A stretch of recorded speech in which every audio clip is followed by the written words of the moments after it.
ఎత్తు అనేది మన మనిషి యొక్క బాడీ లెంత్ అనేది ప్రధానంగా అది ఫీమర్ లెంత్, అంటే కాలు యొక్క ఎముకల ద్వారా నిర్ధారించబడుతుంది.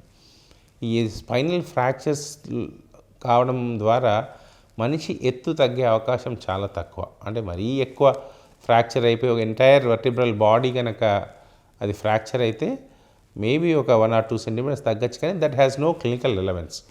ఫ్రాక్చర్ ఉంది అంటే మనం we should be more worried about the neurological problem. ఆ ఫ్రాక్చర్ వల్ల వచ్చే న్యూరలాజికల్ ప్రాబ్లమ్స్తో మనం భయపడాలి, కానీ ఏదో ఎత్తు తగ్గుతుందో పెరుగుతుందో అన్న భావన ఉండాల్సిన అవసరం లేదు.